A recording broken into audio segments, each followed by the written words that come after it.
الحمدللہ رب العالمین والعاقبۃ للمتقین والصلاة والسلام علی سید الانبیاء والمرسلین وعلی آلہ واصحابہ اجمعین۔ معزز و محترم ناظرین و سامعین، توفیق خداوندی سے آج ہم پارہ نمبر 17 کی تفسیر کا خلاصہ پیش کریں گے۔ اللہ تعالی ہم سب کو قرآن حکیم سمجھنے اور عمل کرنے کی توفیق عطا فرمائے۔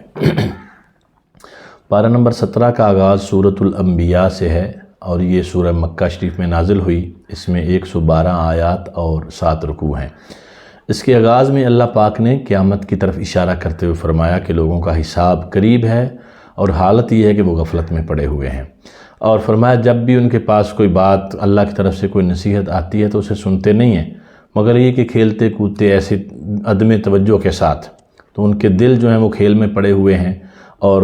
پھر ظالموں نے خفیہ مشاورت کر رکھی ہے آپس میں، اور آخر میں کیا کہتے ہیں اس مشاورت کے بعد کہ یہ جو نبی ہیں تو بس ہمارے جیسے بشر ہی ہیں۔ تو آپ اندازہ فرمائیے کہ ایسے اپنی طرح بشر کہہ کر کافر جو تھے وہ انبیاء کرام علیہ السلام کی تحقیر کرتے تھے۔ اس لیے منع کیا گیا کہ انبیاء علیہ السلام کو اللہ نے بنایا ضرور انسانی صورت میں ہے، لیکن وہ ہر معاملے میں تمہارے جیسے نہیں ہیں۔ اللہ نے ان کو بے مثل بنایا، انسانوں سے الگ تھلگ ان کا انداز، ان کی شانیں بڑی رفیع ہیں، بڑی بلند ہیں۔ تو فرمایا کہ نبی رحمت علیہ السلام کی طرف سے کہ انہوں نے کہا کہ ربی یعلم القول فی السماء والارض، میرا رب جانتا ہے زمین و آسمان میں جو بات ہے وہ میرا رب جانتا ہے اور وہ سنتا جانتا ہے۔ تو انہوں نے پھر ان باتوں کا اعتراض کیا اور کہا یہ تو گھڑی ہوئی باتیں ہیں، اپنے پاس سے بنائی ہوئی ہیں، کبھی کہہ دیتے معاذ اللہ یہ شاعر ہیں اور یہ اس طرح کی باتیں لے کر آتے ہیں، پہلے بھی ہمارے پاس اس طرح کی باتیں آتی رہی ہیں۔ تو فرمایا کہ کوئی بھی بستی جو ایمان لے آتی ہے نا تو ہم اس کو ہلاک نہیں کرتے، تو جو اس سے پہلے بستیاں ایمان نہیں لائیں پھر ان کو ہم نے ہلاک کیا۔ تو کیا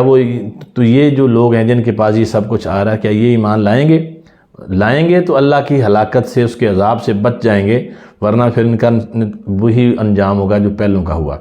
پھر ارشاد فرمایا وَمَا أَرْسَلْنَا قَبْلَكَ إِلَّا رِجَالًا نُوحِي إِلَيْهِمْ، کہ ہم نے تم سے پہلے بھی جو نبی بھیجے وہ مرد تھے اور ہم ان کی طرف وحی فرماتے تھے۔ تو اس سے معلوم ہے کہ کوئی عورت کبھی نبی نہیں بنی۔ پھر فرمایا فَاسْأَلُوا أَهْلَ الذِّكْرِ إِن كُنتُمْ لَا تَعْلَمُونَ۔ یہ آیت کریمہ کے جو الفاظ ہیں یہ بہت بڑی رہنمائی ہے ہم مسلمانوں کی۔ اس نے خود ساختہ تحقیق جو ہے نا، آج کل جو ہر بندہ محقق بنا پھرتا ہے، جی میں نے 2 آیتیں پڑھ لی ہیں، مجھے ترجمہ پڑھنا آ گیا تو میں خود ہی محقق ہوں، میں نے 2 حدیثیں پڑھ لی ہیں کسی ایپ سے دیکھ کر یا موبائل میں آئی تھی تو اب میں خود ہی محدث بن گیا ہوں۔ ایسا نہیں، قرآن کہتا ہے فَاسْأَلُوا أَهْلَ الذِّكْرِ إِن كُنتُمْ لَا تَعْلَمُونَ، تمہیں علم نہ ہو تو اہل علم سے پوچھ لو۔ تو پوچھ لینا یا اہل علم کے پیچھے چلنا، ان کی رہنمائی لینا، ان کی اقتداء کرنا، ان کی تقلید کرنا، یہ سب اس آیہ مبارکہ سے ثابت ہو رہا ہے کہ آپ قرآن و حدیث کے تمام امور کو نہیں دیکھتے۔ وہ علماء جنہوں نے زندگیاں لگا دی اس کام میں، سیدنا امام اعظم ابو حنیفہ جیسے، امام شافعی، امام احمد بن حنبل، امام مالک جیسے، اور پھر اگلے دور میں آ کر امام احمد رضا جیسے لوگ جنہوں نے زندگیاں لگا دی اس کام میں، تو آپ ان کے پیچھے چلو اور ان کی جو تحقیقات ہیں ان کو لے کر چلو، نہ کہ خود سے معمولی سا پڑھ کے نیم ملا خطرہ ایمان والی کیفیت میں آ جاؤ اور ایک روایت پڑھی اور باقی اس کے متعلقہ جو روایت ان کا پتہ ہی نہیں ہے اور چل پڑیں کہ جی اب میں محقق ہو گیا ہوں۔ تو قرآن پاک اس کی اجازت نہیں دیتا۔ پھر اس کے بعد فرمایا کافروں کے رد میں کہ تم انبیاء پر اعتراضات کرتے کہ وہ ہمارے جیسے ہیں، اور یہ فرمایا وَمَا جَعَلْنَاهُمْ جَسَدًا لَا يَأْكُلُونَ الطَّعَامَ وَمَا كَانُوا خَالِدِينَ، بھئی ہم نے ان کو خالی بدن تھوڑا بنایا کہ وہ کھانا بھی نہ کھائیں، کچھ کھائیں پئیں نہ، ایسا تو نہیں بنایا، اور نہ ہی ان کو ہمیشہ دنیا میں رکھنے کے لیے ہم نے بھیجا ہے۔ ہم نے ایک نظام بنایا ہے، دنیا میں وہ آئیں گے، تبلیغ فرمائیں گے، چلیں پھریں گے، کھائے پیے گے، رہیں گے، دنیا کے معاملات سب کریں گے، لیکن پھر ہمارا وعدہ آئے گا اور دنیا سے رخصت ہو جائیں گے۔ تو اس لیے تمہارے کوئی اعتراضات ایسے بنتے نہیں ہیں۔ پھر ارشاد فرمایا کہ وہ کتنی بستیاں ہم نے تباہ کر دیں جنہوں نے ہماری نافرمانی کی، ہمارے انبیاء کے ساتھ زیادتی کی، ان کے احکامات نہیں مانے، ان کی توہین کی، تو ہم نے فرمان ان کو برباد کر دیا۔ وہ بڑے ستمگار اور ظالم لوگ تھے۔ پھر اس کے بعد ہم نے اور قومیں بھی پیدا کی ہیں، تو جب انہوں نے ہمارا عذاب پایا تو انہوں نے بھاگنے کی کوشش کی، تو ہم نے فرمایا نہ بھاگو، اب تم بھاگ نہیں سکتے، وَارْجِعُوا إِلَىٰ مَا أُتْرِفْتُمْ فِيهِ، لوٹ جاؤ اب ان آسائشوں کی طرف جو تم کو دی گئی تھی، وَمَسَاكِنِكُمْ لَعَلَّكُمْ تُسْأَلُونَ، اپنے مکانوں کی طرف جو تم بڑا فخر کرتے تھے کہ ہمارے مکان ہے، جاؤ اب ان میں، پھر تم سے پوچھا جائے گا۔ تو اب وہ اقرار کر رہے ہیں کہ ہم ظالم ہیں، اور لیکن ان کے یہ ساری پکار، یہ سب دعوے، اس طرح کے اعترافات اب تسلیم نہیں کیے جائیں گے۔ فرمایا ہم نے آسمان و زمین اور اس کے درمیان جو کچھ ہے وہ کھیل کود کے لیے پیدا نہیں کیا، یہ کوئی بیکار نہیں بنایا، ہم نے ہر چیز میں حکمت ہے ہماری، اور ہم نے حکمت سے خالی کوئی چیز نہیں بنائی۔ پھر فرمایا کہ وہ اللہ کی ذات ہے، لہو من فی السماوات والارض، زمین و آسمان میں جو کچھ ہے اس کا وہ مالک ہے، اسی کا ہے۔ ومن عنده لا يستكبرون عن عبادته ولا يستحسرون، اور اس کی عبادت سے تکبر نہیں کرتے جو اس کے پاس ہے، نہ وہ تھکتے ہیں، یعنی فرشتے اس کی عبادت کے لیے بہت ہیں۔ انسان کو بنایا اور کچھ ذمہ داریاں لگائیں۔ فرشتوں کے بارے میں یسبحون اللیل والنہار، وہ تو صبح و شام اس کی پاکی بولتے ہیں، لا یفترون، وہ سستی نہیں کرتے۔ تو اس لیے یہاں سمجھایا جا رہا ہے کہ تم شرک کی طرف مت جاؤ، انبیاء کرام علیہ السلام اللہ کے بھیجے ہوئے ہیں تو ان کے احکامات پہ چلو۔ پھر فرمایا لو کان فیہما آلہۃ الا اللہ لفسدتا۔ اب دیکھیے یہ جو دعویٰ کرتے ہیں کہ اللہ کے سوا اور بھی معبود ہیں معاذ اللہ تعالیٰ، یا خدا کے علاوہ اور بھی کئی خدا ہیں، جیسے ہندوؤں کے عقیدے کے لاکھوں ہزاروں خدا بنائے ہوئے ہیں، تو قرآن نے ایک بڑا منطقی جواب دیا کہ لو کان فیہما آلہۃ الا اللہ، اگر اللہ کے سوا اور بھی کوئی خدا ہوتا اس زمین میں، اس دنیا میں، لفسدتا، تو یہ زمین کا، کائنات کا سارا نظام درم برم ہو جاتا، برباد ہو جاتا۔ مثال آپ دیکھیں، ایک خدا کہتا کہ سورج میں نے مشرق سے نکالنا ہے، دوسرا کہتا نہیں میں مغرب سے نکالنا ہے، تو کیا ایسا ممکن تھا؟ ایک خدا کہتا جی کہ سورج اتنے بج کے اتنے منٹ پر میں نے نکالنا ہے، دوسرا کہتا نہیں جی میں نے اتنے بجے نکالنا ہے، تو ممکن ہی نہیں تھا کہ آپس میں مطابقت ہو پاتی۔ تو اس لیے اللہ کے سوا کوئی اور خدا ہے ہی نہیں، کوئی اور معبود، کوئی خالق، کوئی الہ اور ہے ہی نہیں، ایک ہی ہے۔ اور یہ کتنی بڑی دلیل ہے سمجھنے والوں کے لیے کہ نظام نہ چل سکتا اگر اللہ ایک کے سوا کوئی اور ہوتا تو۔ فرمایا فسبحان اللہ رب العرش عما یصفون، تو پاکی ہے اس اللہ کے عرش، اللہ کے لیے جو عرش کا مالک ہے، اور ان تمام باتوں سے جو اس مالک کی طرف یہ منسوب کرتے ہیں اس سے وہ پاک ہے۔ پھر اس کے بعد ارشاد فرمایا کہ جو ہم نے تم سے پہلے رسول بھیجے وہ سارے مرد تھے، اور ہم نے ان کی طرف وحی فرمائی۔ کیا وحی؟ انہ لا الہ الا انا فاعبدون، کہ بے شک اللہ میرے سوا کوئی معبود نہیں ہے، میری ہی عبادت کرو۔ تو اب یہ بولے کافر کہنے لگے وقالوا اتخذ الرحمن ولدا، کہ جی اللہ نے تو بیٹا بنا لیا، اللہ کا بیٹا ہے۔ سبحانہ، فرمایا وہ پاک ہے، بل عباد مکرمون، فرشتے جو ہیں وہ اللہ کے بیٹے نہیں ہیں، بل عباد مکرمون، بلکہ عزت والے بندے ہیں وہ بندے عبد ہیں، عبادت گزار ہیں، لیکن مکرمون فرمایا وہ عزت والے ہیں کیونکہ وہ اللہ تعالیٰ کے کسی حکم کی خلاف ورزی نہیں کرتے۔ لا یسبقونہ بالقول وہم بامرہ یعملون، بات میں وہ اس سے سبقت نہیں کرتے کہ اپنی مرضی کر لیں، اور وہم بامرہ یعملون، اور اسی کے حکم پر پابند رہتے ہیں۔ پھر اس کے بعد اللہ تبارک و تعالیٰ نے مزید کافروں کو فرمایا کہ کیا کافر لوگ جو ہیں انہوں نے یہ خیال نہ کیا کہ آسمان اور زمین بند تھے تو اور ہم نے انہیں کھولا، کہ ان سے بارش برسائی، وجعلنا من الماء کل شیء حی، اور پانی سے ہم نے ہر چیز کو حیات بخشی۔ اب دیکھیے پانی ذریعہ ہے، سبزہ ہے تو اس کا سبب پانی ہے، انسانی حیات ہے تو اس کا سبب پانی ہے، حیوانی حیات ہے تو اس کا سبب پانی ہے۔ تو پانی کے ذریعے اللہ نے پوری کائنات میں جو حیات بخشی، وہ ایک پانی کے قطرے سے اللہ پاک نے نظام بنایا، اور بعد نے اس سے انسان کا جو نطفہ ہے وہ بھی مراد لیا کہ اس ایک پانی کے قطرے سے ہم نے آگے اولاد کا سلسلہ چالو کیا۔ فرمایا وجعلنا فیہا فجاجا سبلا لعلہم یہتدون، اور یہ جو زمین ہے پہلے اس میں ہم نے لنگر ڈالے، یعنی پہاڑوں کی میخیں لگائیں اس کو کہ کانپے نہ، اور پھر ہم نے اس میں کشادہ راہیں رکھی تاکہ لوگ چلنا پھرنا آنا جانا ان کا آسان ہو۔ وجعلنا السماء سقفا محفوظا، اور ہم نے آسمان کو چھت بنایا اور اس پر نگاہ رکھی، حفاظت میں رکھا۔ وہم عن آیاتہا موردون، اور یہ ایسے بدبخت ہیں کہ ہماری نشانیوں سے منہ پھیرتے ہیں۔ فرمایا وہی خدا ہے جس نے زمین و آسمان کو بنایا، شمس و قمر کو بنایا، کل فی فلک یسبحون، ہر چیز اپنے دائرے میں ہے، اسی گھیرے میں پیر رہی ہیں۔ تو پھر فرمایا کہ اللہ تبارک و تعالیٰ نے کہ انسان جو ہے اس کو جلد باز بنایا گیا ہے، تو انسان بہت جلدی کرتا ہے، ہر معاملے میں جلدی کرتا ہے۔ تو سوائے چند ایک معاملات کے حکم یہ ہے کہ جلدی نہ کی جائے۔ جو جلدی والے معاملات ہیں کہ نماز کا وقت ہو جائے تو جلدی کی جائے، افطار کا وقت ہو جائے تو جلدی افطار کی جائے، بیٹی شادی کے قابل ہو جائے تو اس کی جلدی شادی کی جائے، قرض کسی کا دینا ہو، وسائل بن گئے ہوں تو قرض ادا کرنے میں جلدی کی جائے۔ باقی جو جلدی کے کام ہے، بھاگ دوڑ یہ وہ ایسے، تو وہ فرمایا کہ وہ انسان جلد باز ہے اور بہت تیزی کرتا ہے، اور اکثر جلد بازی کی وجہ سے نقصان اٹھاتا ہے۔ کئی مرتبہ ہم نے دیکھا یہ ہمارے نوجوان موٹر سائیکل پر، گاڑیوں پر اس قدر تیزی سے چلاتے ہیں، جلد بازی کا مظاہرہ کرتے ہیں اور نقصان ہوتا ہے، جانیں جاتی ہیں، مال کا نقصان ہوتا ہے، تو اس لیے جلد بازی سے بچنا چاہیے۔ اور پھر وہ کافر جو تھے یہ ساری باتیں سننے کے بعد کہتے تھے متی ھذا الوعد ان کنتم صادقین، اگر سچے ہو تو یہ کب ہوگا؟ یعنی وہ خواہ مخواہ اپنے اوپر عذاب مسلط کروانا چاہتے تھے۔ تو فرمایا گیا کہ یہ جو کافر ہیں نا، آج تو پوچھ رہے ہیں نا، لو یعلم الذین کفروا، اگر ان کو پتہ چل جائے نا کہ ان کے ساتھ ہونا کیا ہے، حین لا یکفون عن وجوہہم النار ولا عن ظہورہم ولا ہم ینصرون، یہ اپنے منہوں سے اور اپنی پیٹھوں سے آگ کو دور نہیں کر سکیں گے، ایسی آگ کی لپٹوں میں آئیں گے، بچ نہیں سکیں گے اور نہ ان کی کوئی مدد کر سکے گا اس وقت۔ تو یہ پوچھتے ہیں کب قیامت آئے گی، کب قیامت آئے گی جو تم کہتے ہو، بل تأتیہم بغتۃ، فرمایا آئے گی اچانک، فتبہتہم فلا یستطیعون ردہا ولا ہم ینظرون، تو انہیں بے حواس کر دے گی، ان کی ہوش و حواس مختل ہو جائیں گے اور نہ وہ اس کو پھیر سکیں گے اور نہ ان کو کوئی مہلت دی جائے گی۔ پھر فرمایا کہ اے حبیب آپ فرما دو یہ شبانہ روز تمہاری نگہبانی کون کرتا ہے؟ تو فرمایا یہ اللہ ہی ہے جو تمہاری نگہبانی کرتا ہے، اور بل ہم عن ذکر ربی موردون، یہ سب کچھ معلوم ہونے کے بعد جب بتا دیا گیا تو پھر بھی وہ اللہ کے ذکر سے منہ موڑتے ہیں۔ تو فرمایا کیا ان کا کوئی اور خدا ہے جو ان کو ہم سے بچائے گا؟ لا یستطیعون نصر انفسہم ولا ہم منا یصحبون، فرمایا وہ اپنی ہی جانوں کو نہیں بچا سکتے، ان کے بت وغیرہ جو انہوں نے بنا رکھے ہیں، اور نہ ہماری طرف سے ان کی کوئی دوستی کی جاتی ہے ان کے ساتھ۔ تو یہ ساری چیزیں رکوعات میں بیان کی گئیں، اور پھر آگے فرمایا کہ میں تمہیں وحی کے ذریعے ڈراتا ہوں، اللہ تعالیٰ کے احکامات سناتا ہوں، اور وہ جو نفخہ اولا ہوگا قیامت کا پہلا، اس کے بارے میں فرمایا وہ عذاب کی ہوا چھو جائے گی، لا یقولن یا ویلنا انا کنا ظالم، تو اس وقت کہیں گے کہ ہائے خرابی ہم تو ظالم تھے۔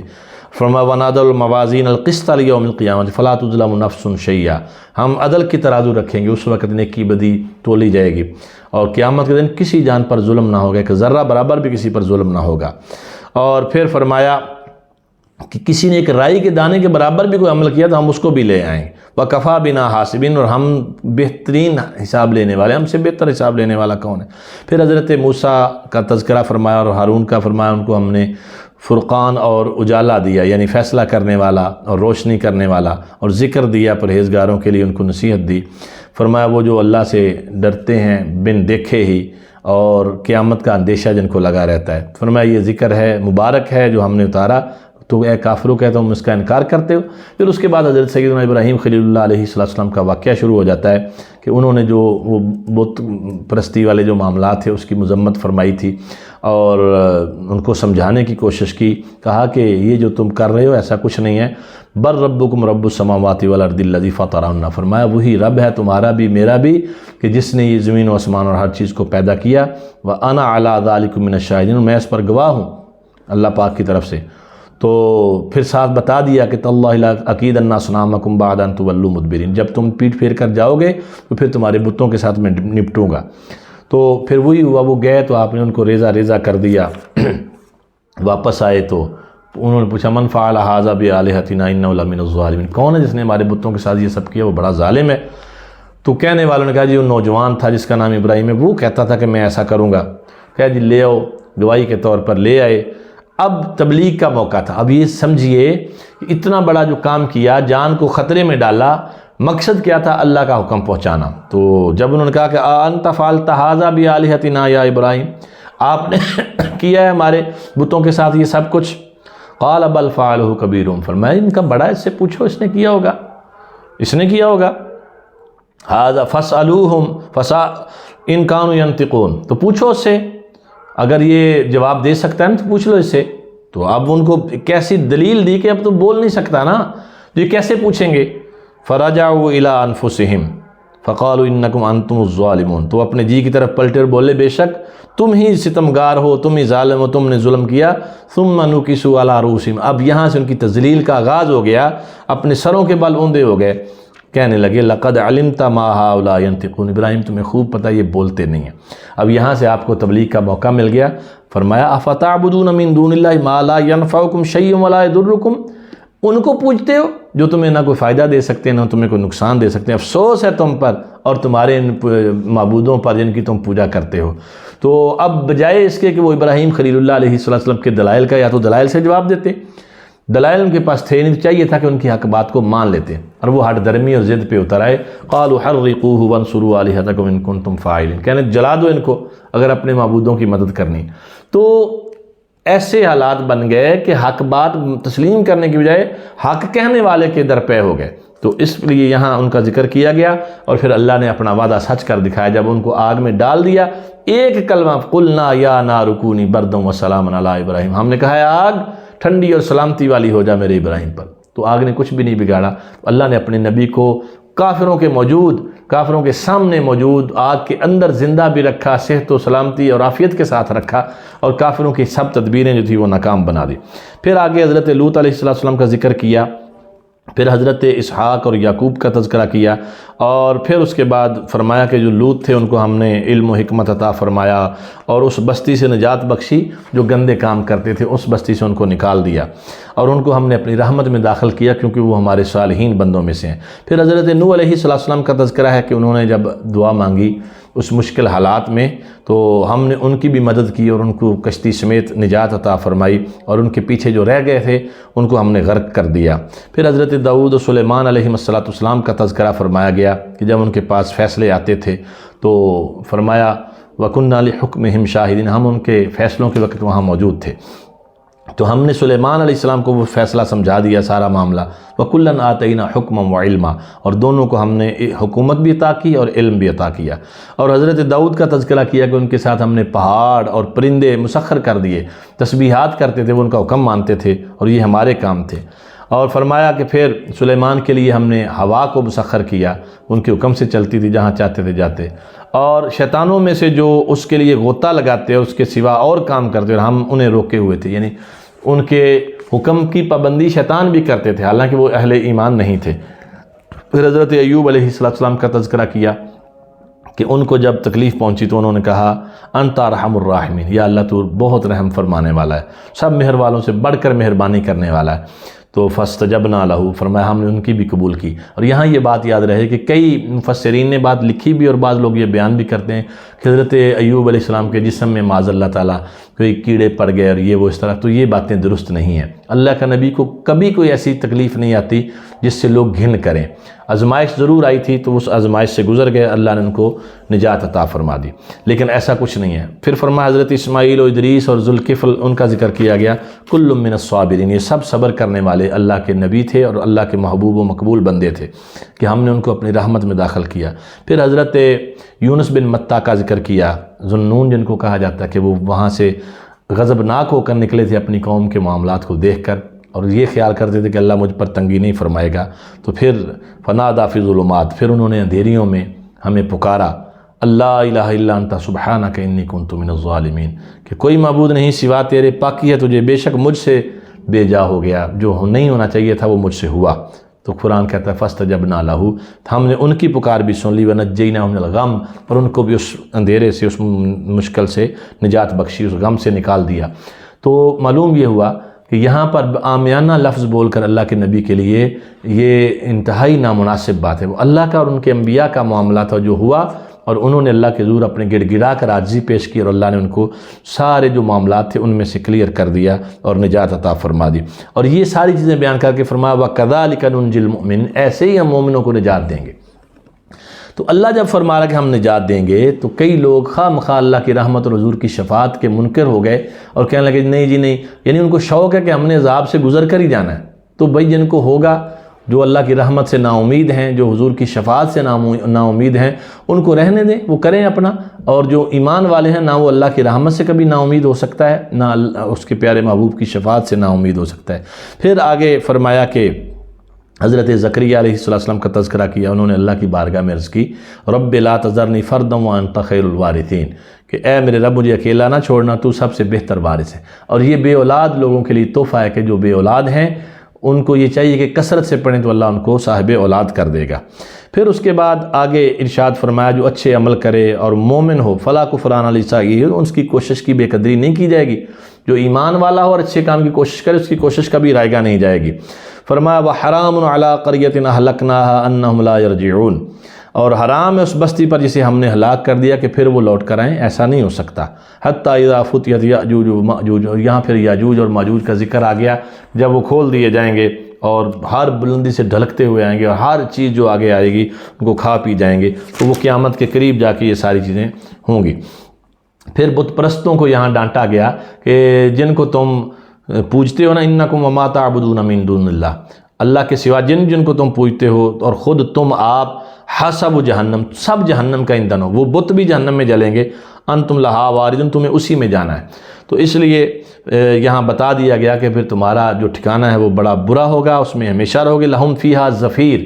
اور اس میں رینگیں گے، وہم فیہا لا یسمعون، کچھ نہ سن پائیں گے۔ یہاں تک کافروں کا بیان کرنے کے بعد اب اہل ایمان کے بارے میں فرمایا ان الذین سبقت لہم من الحسنی اولئک عنہا مبعدون، وہ جو بھلائی کرنے میں جو ہمارا وعدہ تھا بھلائی کا، جو اس میں سبقت لے گئے، فرمایا اولئک عنہا مبعدون، تو وہ جہنم سے دور رکھے جائیں گے، لا یسمعون حسیسہا، وہ جہنم کی ہلکی سی بھنک بھی نہیں سنیں گے، ہلکی سی آواز بھی نہیں سنیں گے، وہم فی مشتہت انفسہم خالدون، اور اپنی من مانی خواہشیں جو ہوں گی ان کی وہاں پوری ہوں گی اور ہمیشہ اس میں رہیں گے، لا یحزنہم الفزع الاکبر، اور ان کو بڑے دن کی، بڑے غم کی گھبراہٹ جو ہے وہ پریشانی میں نہ ڈالے گی، وتتلقاہم الملائکہ، فرشتے ان کا استقبال کریں گے، ھذا یومکم الذی کنتم توعدون، اور ان سے کہا جائے گا یہ ہے وہ دن جس کا تم سے وعدہ کیا جاتا ہے، یعنی جب آزمائشیں تھیں، تمہیں مشکلات تھیں، تو یہ وہ دن تھا جس کا وعدہ کیا گیا تھا کہ مشکل سے گزرو گے جنت ملے گی، جہاد کرو گے جنت ملے گی، نماز پڑھو گے بستر چھوڑ کر، گرم بستر سے نکل کر ٹھنڈے پانی سے وضو کر کے نماز پڑھو گے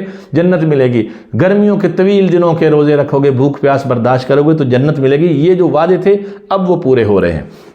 اور فرمایا کہ ہم آسمان کو لپیٹیں گے جیسے سجل فرشتہ جو ہے وہ اپنا نامہ اعمال کو لپیٹتا ہے، اور ایسا کر دیں گے کما بدأنا اول خلق نعید، جیسے ہم نے پہلے بنایا تھا اسی طرح کر دیں گے۔ اور پھر اس کے بعد آگے وہ بڑی کمال آیت جو ہر مسلمان کے دل کی ٹھنڈک ہے اور آنکھوں کا چین ہے، فرمایا وما ارسلناک الا رحمۃ للعالمین، اے حبیب ہم نے تمہیں نہ بھیجا مگر رحمت بنا کر سارے جہانوں کے لیے، جہان کا ذرہ ذرہ حضور کی رحمت لے رہا ہے، اور یہ رحمت تب سے ہے جب سے جہان بنے ہیں، تو اس کا مطلب ہے حضور جہانوں سے پہلے ہیں اور تب تک رہے گی جب تک جہان بنے، تو حضور رحمت دیتے رہیں گے۔ اور اس میں حضور کی کمال شانیں ہیں کہ حضور جانتے ہیں رحمت دینا ہے اور ضرورت مندوں کو دیتے ہیں، جو رحمت کا مستحق ہے اس کو دیتے ہیں، اور جو رحمت کے لیے حضور کی بارگاہ میں درخواست کرتا سب کو دیتے ہیں، تو حضور سب کی سنتے ہیں۔ تو اس کے بعد فرمایا کہ تو اے حبیب آپ فرما دیں مجھے اللہ کی طرف سے وحی آتی ہے، میرا اور تمہارا خدا ایک ہی ہے۔ اور فرمایا اس کے بعد بھی اگر وہ منہ پھیریں فَقُلْ آذَنْتُكُمْ عَلَىٰ سَوَاءٍ، فرمایا پھر میں نے تمہیں لڑائی کا اعلان کر دیا برابری کے ساتھ، ان ادری اقریب ام بعید ما توعدون، تو اور پر میں کیا جانوں کہ کیا پاس ہے یا دور ہے جو تمہیں وعدہ دیا جاتا ہے، اب یہ تمہارے نصیب میں، قیامت جلدی آتی ہے دیر سے آتی ہے، وہ سب باریکیوں کو ہر چیزوں کو جانتا ہے۔ اور فرمایا وَرَبُّنَا الرَّحْمَٰنُ الْمُسْتَعَانُ عَلَىٰ مَا تَصِفُونَ، ہمارا رب رحمان ہے، وہی اسی کی مدد چاہیے، اسی سے مدد درکار ہے، جو باتیں تم بناتے ان سب پر وہی میرا مددگار ہے۔ پھر اس کے بعد سورۃ الحج کا آغاز ہوتا ہے، سورۃ الحج کے 78 آیات ہیں اور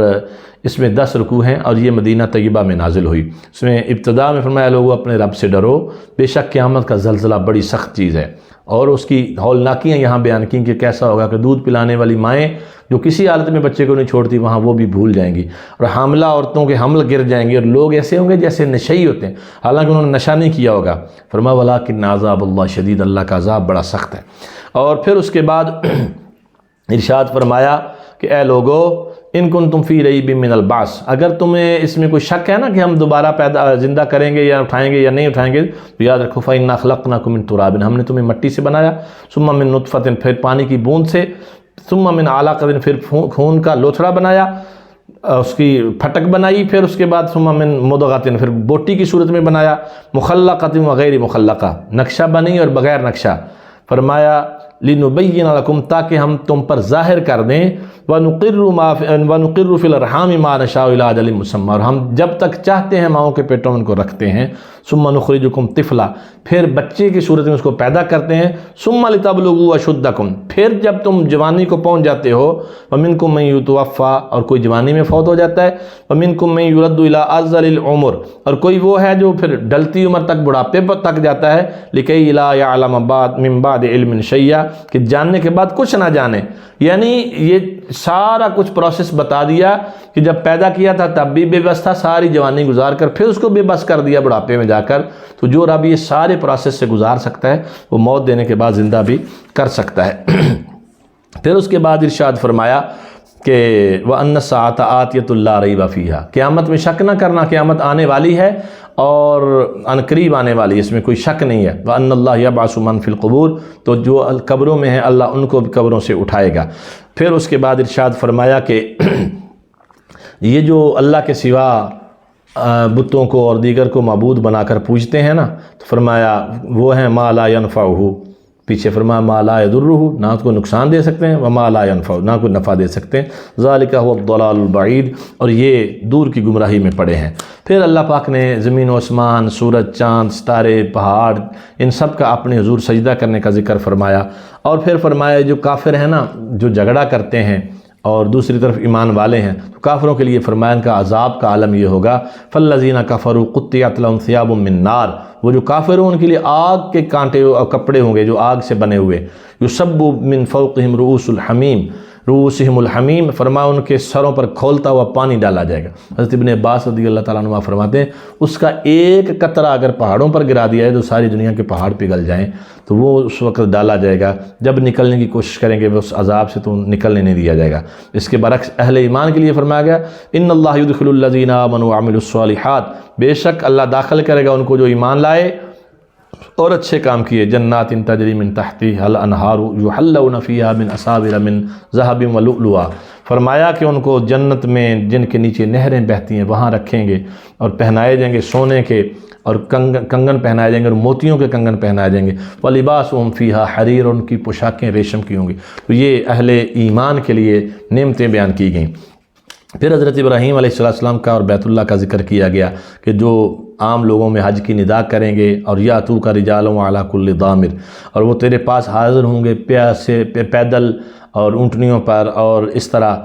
ہر رستے سے آتے ہوئے بیت اللہ شریف آئیں گے، اور اس کا ذکر کیا گیا، اور اللہ کے رستے میں جانور ذبح کرنے کا ذکر کیا گیا، اور فرمایا من یعظم حرمات اللہ فہو خیر اللہ، تو اللہ کی حرمتوں کا لحاظ کرتا ہے، ان کی تعظیم کرتا ہے، وہ اس کے لیے بہتر ہے۔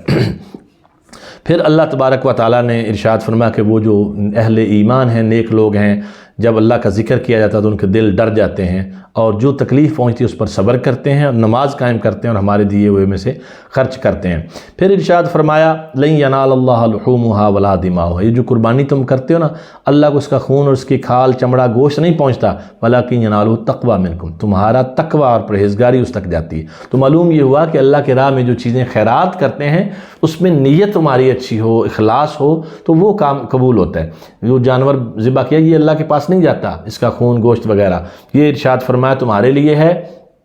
اور تمہارا تقوی پہنچتا ہے اللہ تبارک و تعالیٰ کی بارگاہ میں۔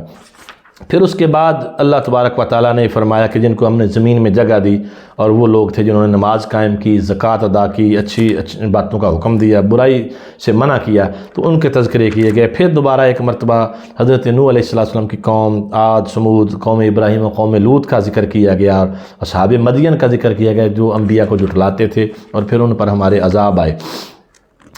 اور پھر اللہ تبارک و تعالیٰ نے ارشاد فرمایا کہ جو ایمان والے ہیں ان کے لیے کیا نعمتیں ہیں، لہم مغفرۃ و رزق کریم، بخشش بھی ہے اور عزت کی روزی بھی ان کے لیے ہے۔ پھر قیامت کا تذکرہ کرتے ہوئے فرمایا الملک یومئذ للہ یحکم بینہم، قیامت کا دن کیسا، بادشاہی اسی اللہ کی ہے، وہ ان میں فیصلہ کر دے گا۔ فالذین آمنوا وعملوا الصالحات فی جنات النعیم، جو اہل ایمان ہیں وہ جنت کی نعمتوں میں ہوں گے، باغوں میں ہوں گے، اور کافر جو ہیں ہماری آیات کو جھٹلانے والے فاولئک لہم عذاب مہین، ان کے لیے بڑا اہانت والا، ذلت والا عذاب ہوگا۔ پھر جو اللہ کی راہ میں خرچ کرتے ہیں، اللہ کی راہ میں شہید ہوتے ہیں، ان کے لیے جو نعمتیں ہیں اور آخرت کی جو ان کی مہمان نوازیاں ہیں ان کا یہاں ذکر کیا گیا۔ اور پھر یہ بھی بتایا گیا کہ یہ ان اللہ سخر لکم ما فی الارض، اللہ نے زمین میں جو کچھ ہے وہ تمہارے لیے مسخر کیا۔ آج سائنس کی ترقی سے اور یہ وہ چیزوں سے انسان متاثر نہ ہو، یہ سب اللہ نے پہلے بتا دیا۔ فرمایا والفلک تجری فی البحر بامری، کشتیاں اور جہاز جو چلتے ہیں سمندر میں ان کا بھی اللہ کے حکم سے چلتے ہیں۔ وَيُمْسِكُ السَّمَاءَ أَن تَقَعَ عَلَى الْأَرْضِ إِلَّا بِإِذْنِهِ، اور وہ ہے کہ ان کو روکے ہوئے کہ جو آسمانوں میں اڑتی ہیں چیزیں ان کو زمین پر نہیں گرنے دیتا، اور اتنے بڑے بھاری بھاری ہوائی جہاز اڑ رہے ہیں، اللہ ان کو حفاظت میں لے رہا ہے۔ فرمایا یہ سب نعمتیں اور چیزیں ہم نے تمہیں عطا کیں۔ اور پھر اللہ پاک نے آخر میں ارشاد فرمایا کہ اے لوگو، مثال دی کہ فَاسْتَمِعُوا لَهُ، اس کی بات توجہ سے سنو، اس کہانی کی، اس کی مثال کو، کہاوت کو، کہ جو اللہ کے سوا پوجتے ہو نا جن کو تم، لَن يَخْلُقُوا ذُبَابًا، وہ ایک مکھی بھی نہیں بنا سکتے۔ یہاں بتوں کے بارے میں فرمایا وَلَوِ اجْتَمَعُوا لَهُ، اگرچہ سارے بت جمع ہو جائیں تو ایک مکھی نہیں بنا سکتے، اور بلکہ یہاں تک فرمایا کہ اگر مکھی ان سے کوئی شے چھین کر لے جائے تو اسے واپس نہیں لے سکتے۔ ضعف الطالب والمطلوب، کتنا کمزور چاہنے والا اور وہ جس کو چاہا گیا۔ تو یہ آیت خالصتاً بتوں اور بت پرستوں کے بارے میں نازل ہوئی۔ اس کو اللہ کے اولیاء پر فٹ کرنا یہ خارجیوں کا طریقہ ہے۔ حضرت عبداللہ بن عمر رضی اللہ تعالیٰ عنہ نے فرمایا، بخاری کے الفاظ ہیں کہ اہل خوارج کا طریقہ تھا کہ جو آیات اللہ کے مخالفوں یعنی بتوں کے بارے میں نازل ہوئی تو ان کو اللہ کے محبوبوں اور پیاروں پر لگاتے تھے، تو اللہ پاک نے ان کا یہاں رد فرما دیا، ان کی مذمت فرمائی، اور پھر آخر میں ارشاد فرمایا فَأَقِيمُوا الصَّلَاةَ وَآتُوا الزَّكَاةَ وَاعْتَصِمُوا بِاللَّهِ، نماز برپا رکھو، پڑھتے رہو، زکوٰۃ دیتے رہو، اور اللہ کی رسی کو مضبوطی سے تھام لو، هُوَ مَوْلَاكُمْ، وہی تمہارا مددگار ہے، تمہارا مولا ہے، فَنِعْمَ الْمَوْلَى وَنِعْمَ النَّصِيرُ، تو کیا ہی اچھا مولا اور کیا ہی اچھا مددگار ہے۔